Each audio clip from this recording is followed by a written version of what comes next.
একদিকে শিক্ষকদের তুমুল আন্দোলন, তারা নানানভাবে নানান কায়দায় তারা আন্দোলন চালিয়ে যাচ্ছে যেন তাদের যারা চাকরি বাতিল হয়ে গেছে তাদেরকে নিয়োগ করা হয়, তাদের চাকরি রক্ষা করার জন্য রাজ্য সরকারের কাছে নানানভাবে চাপ তৈরি করছেন তারা। এদিকে সুপ্রিম কোর্টের কড়া নির্দেশ, তার জন্য রাজ্য সরকারকে সময় মতো নোটিফিকেশন ইস্যু করতেই হলো।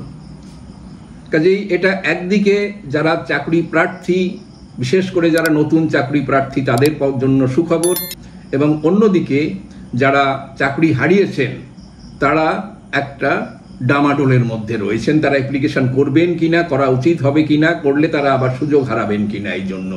তো যাই হোক, সব মিলিয়ে অর্থাৎ পুরাতন যে পদ, যে শিক্ষকদের চাকরি বাতিল হয়ে গেছে সেই সংখ্যাকে ধরে এবং কিছু নতুন ভ্যাকান্সি এই করে 35,726টি পোস্টের জন্য নোটিফিকেশান ইস্যু হলো। এর মধ্যে 9-10-এর জন্য 23,212 এবং 11-12-এর জন্য 12,514টা পোস্ট স্পেসিফাই করে দেওয়া হয়েছে। এর জন্য অনলাইনে অ্যাপ্লিকেশান ফাইল করতে হবে। অনলাইনে এখানে আমরা ওয়েবসাইট নাম্বার এখানে দিয়ে দিলাম এবং সমস্ত পত্র পত্রিকায় সর্বত্র এই ওয়েবসাইট প্রকাশিত হয়েছে। কাজেই যারা প্রার্থী তারা যে কোনো জায়গা থেকে এটা দেখে নিতে পারেন। এই অ্যাপ্লিকেশান দেওয়া শুরু হবে 16ই জুন 2025 বিকেল 5টা থেকে এবং এটা দেওয়া যাবে 14ই জুলাই পর্যন্ত, বিকেল 5টা পর্যন্ত খোলা থাকবে এবং ফিজ দেওয়া যাবে 14ই জুলাই 11:59 পর্যন্ত এই ফি জমা করার সুযোগ থাকবে।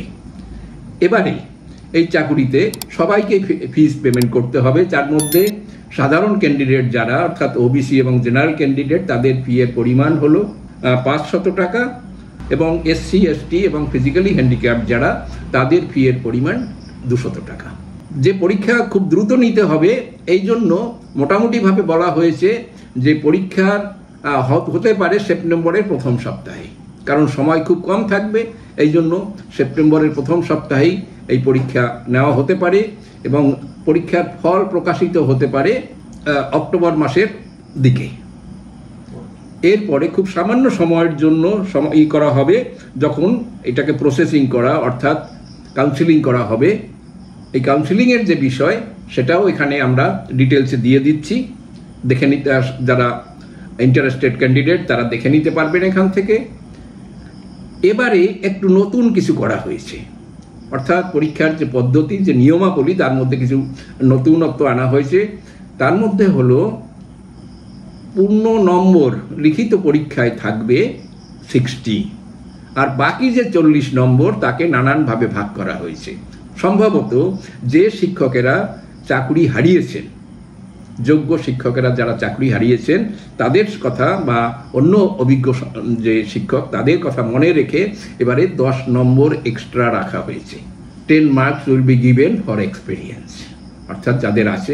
এছাড়া একাডেমিক পারফরমেন্স অর্থাৎ একাডেমিক কোয়ালিফিকেশন অনুযায়ী যে নম্বর নানানভাবে দেওয়া হতো পার্সেন্টাইল ধরে, সেটার মধ্যে থাকবে 10 নম্বর এবং লেকচার ডেমনস্ট্রেশন অর্থাৎ পড়ানোর ব্যাপারটা, পড়ানোর ক্ষেত্রে যে যোগ্যতা, যেটা শিক্ষকদের একটা বেসিক জিনিস বা মূল জিনিস বলা যেতে পারে। কারণ যদি তারা ঠিকভাবে পড়াতে না পারেন, সে জ্ঞান আছে, বুদ্ধি আছে, সে তার অগাধ জ্ঞান আছে, কিন্তু সে কমিউনিকেট করতে পারছে না, অর্থাৎ কমিউনিকেশনের ক্ষেত্রে তার দক্ষতা কত, এই জন্য এখানে লেকচার ডেমনস্ট্রেশন রাখা হয়েছে, তার জন্য 10 নম্বর এবং ইন্টারভিউ অর্থাৎ মৌখিক পরীক্ষায় 10 নম্বর।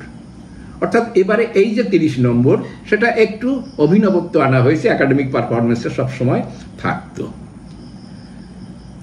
কিন্তু সমস্যা হচ্ছে এই নিয়ে কিছু কিছু পরিমাণ লোকেরা বলছেন যে এটা নিয়ে নানান রকমের বিতর্কের অবকাশ আছে। কারণ ওই যে 30 নম্বর রাখা হয়েছে, এই 30 নম্বরটা তো খানিকটা সাবজেক্টিভ লেভেলে এসে যাবে। কারণ 35,000-এর উপরে লোককে নিয়োগ করতে হলে যে সময় পাওয়া যাবে, সেই সময়ে ওইটুকু সময়ের মধ্যে লেকচার ডেমনস্ট্রেশন কি হতে পারবে যার থেকে তাকে জাজ করা যাবে যে সে ভালো কিংবা মন্দ।